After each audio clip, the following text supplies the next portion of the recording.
berada dengan salah seorang orang Sumba, iaitu Puan Zaidah binti Basri.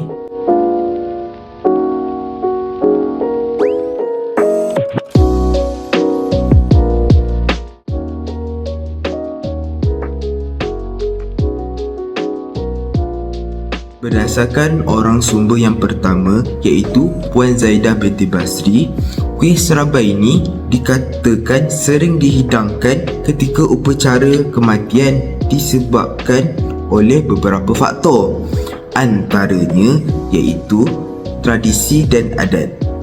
Kuih serabai ini dia merupakan suatu kuih yang agak sukar untuk dimasak. Oleh itu, orang-orang dahulu ni dia memasak kuih serabai secara beramai-ramai dan ia hanya dibuat pada sesetengah majlis atau peristiwa tertentu sahaja.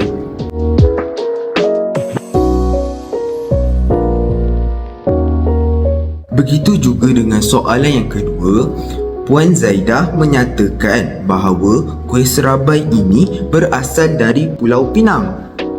Jadi, daripada Pulau Pinang, ia mula tersebar dan popular di negeri-negeri sebelah utara seperti Kedah. Kemudian, kuih serabai ini datang ke Melaka sehingga ke Sabah.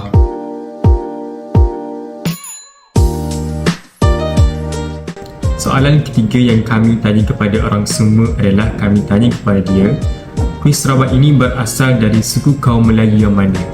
Orang Sumba tersebut menjawab persoalan kami bahawasanya kuih serabai ini berasal dari suku kaum Banjar.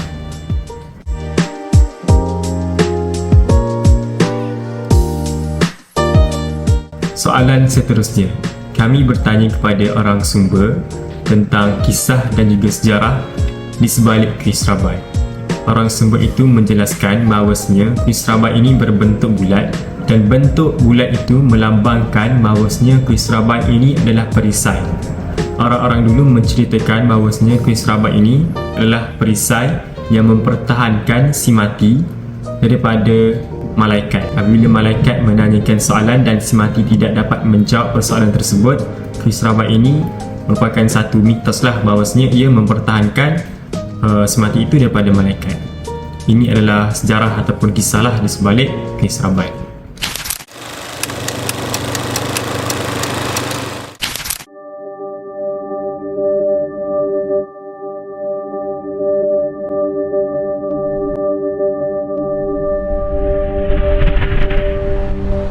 Okey korang, hari ni kami berlima. Saya Diana, Saya Kisah. kita ada Faizul, Naim dengan Nazmi. Kita orang berlima nak pergi kuih serabai tradisional dekat Melaka. Jadi kita nak buat apa ke sana? Okay guys, so kita dah bersiap sekarang. Dah siap pakai helmet. Kita akan ke Ayer Limau untuk kita temu ramai dengan pengusaha kuih serabai. Dan kita ada tetamu jemputan special untuk korang hari ni. Okay, stay tune. Korang juga akan masak kuih serabai. Betul, kita akan tengok. Dan kemudian kita akan cuba buat. Okay, stay tune.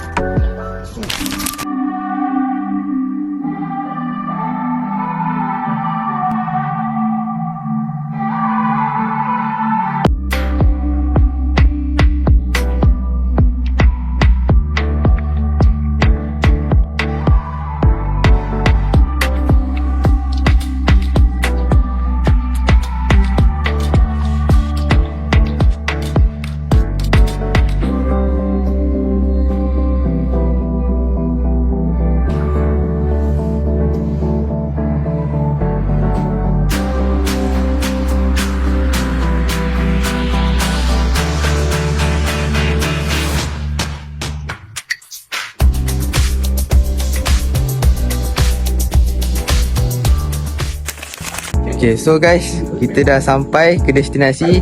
Okay, nampak tak tu? Okay. So, jom kita pergi. Let's go.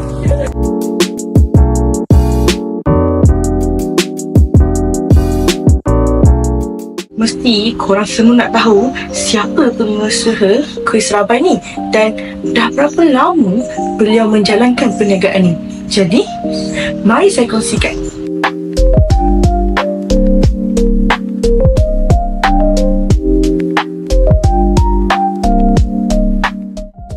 Okay, nama saya Ahmad Azri bin Ismail. Orang panggil Azri. Nama beliau Azri bin Ismail atau lebih senang dikenali sebagai Azri.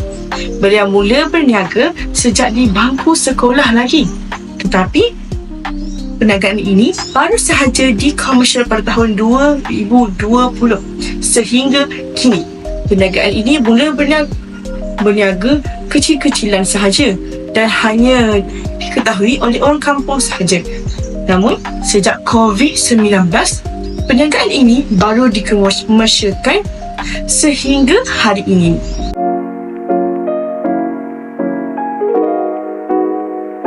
Setiap negeri mesti ada keunikan kuih serabai. Tapi, saya akan kongsikan apa keunikan kuih serabai yang diusahakan oleh Abang Azri ni.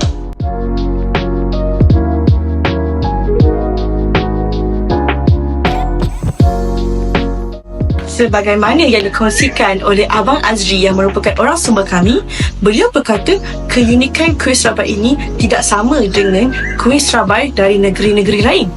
Kerana kuih serabai ini Abang Azri menggunakan kelapa parut sebagai mesti korang tu tanya kan, Abang Azri ni guna kelapa parut untuk apa?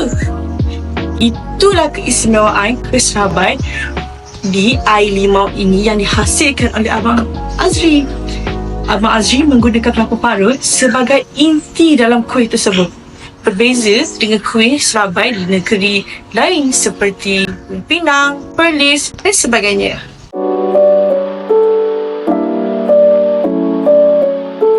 Kami juga ada menanyakan kepada orang Sumber iaitu Abang Azri mengenai kuih serabai ini lebih dikenali dalam kalangan generasi muda atau generasi yang lebih tua.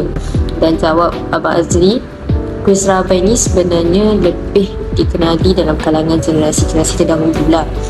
Ini kerana generasi kini lebih menggemari kuih-kuih moden seperti pancake Melayu. Jadi kuih serabai ini sebenarnya lebihlah popular dalam kalangan generasi-generasi terdahulu.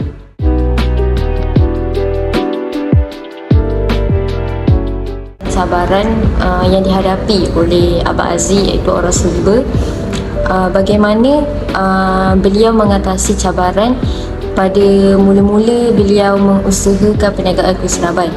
Jadi jawab Abang Azri, beliau mengalami sedikit kekurangan di mana dari segi pemasaran Abang Azri kurang pandai untuk memasarkan kuih serabai.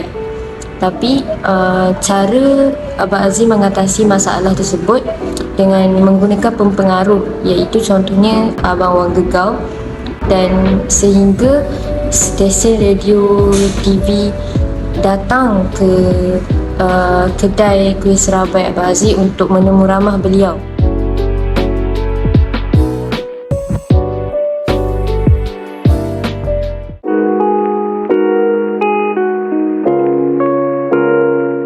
Seterusnya, kami juga ada bertanyakan kepada orang Sumber kedua mengenai mengapakah kuih serabai ini dikenali sebagai kuih mayat. Dan berdasarkan kepada jawapan beliau menjelaskan bahawa pada era 1960-an dan 1970-an, kuih serabai ini hanya disajikan ketika terdapatnya suatu kematian.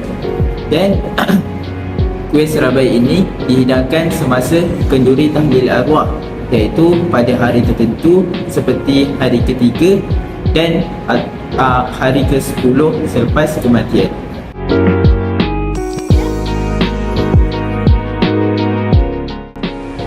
Akhir sekali, kami juga ada bertanyakan kepada Abang Azri, bolehkah beliau menunjukkan atau mengajarkan kami cara menyediakan kuih serabai.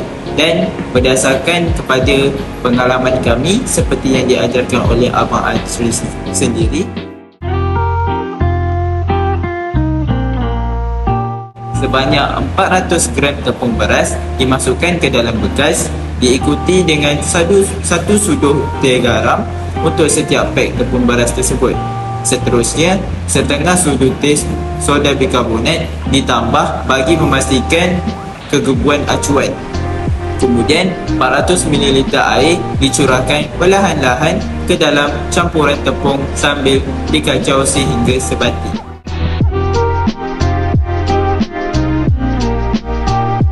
Abang Azri menyediakan bancuhan ibu tepung dengan memasukkan 100 gram tepung beras ke dalam kuali. Beliau kemudian menambah 900 ml air dan memanaskan campuran tersebut sambil mengacaunya sehingga pekat. Biasanya, kata beliau, ia mengambil masa sekitar 4 hingga 5 minit untuk berubah menjadi tekstur yang pekat.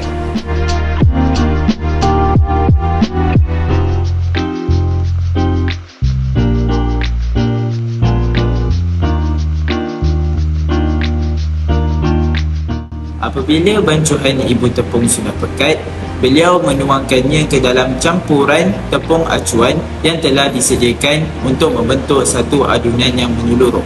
Adunan ini kemudian dikacau sehingga sebati dan diperam di dalam peti ais selama sekurang-kurangnya 2 jam.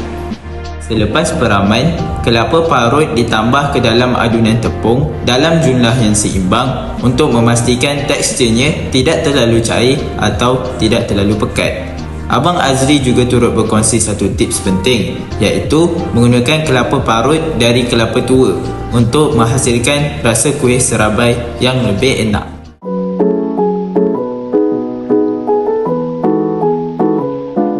Pertama sekali, Abang Azri memulakan proses memasak dengan memanaskan kuali dan menyapukan sedikit minyak untuk memastikan kuih serabai tidak melekat.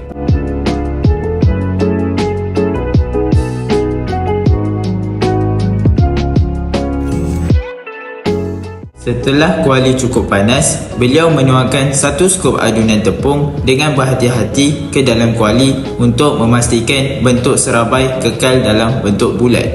Kemudian, beliau pula menutup kuali dan biarkan selama 1 minit sehingga adunan masak dengan sempurna dan bertukar menjadi kuih serabai yang siap untuk dihidangkan.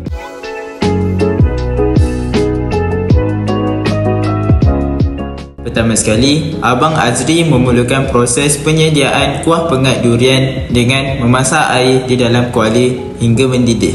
Sementara menunggu, beliau mencampurkan 350 gram tepung ke dalam bekas yang berisi santan dan dikacau hingga sebati sambil menambahkan air sedikit demi sedikit untuk memastikan tiada tepung yang menggumpal.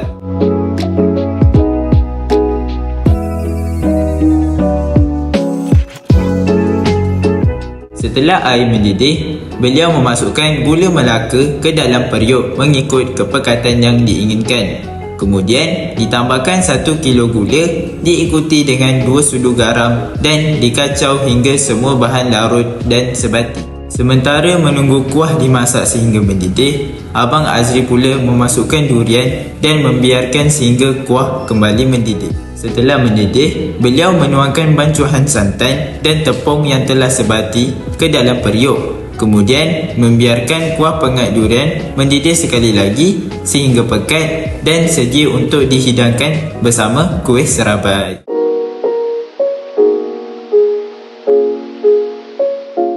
Kesimpulannya, tugasan dokumentari ini telah memberikan kami peluang untuk mendalami makanan tradisional di Malaysia, khususnya kuih serabai yang merupakan warisan masyarakat Melayu dari suku kaum Banjar.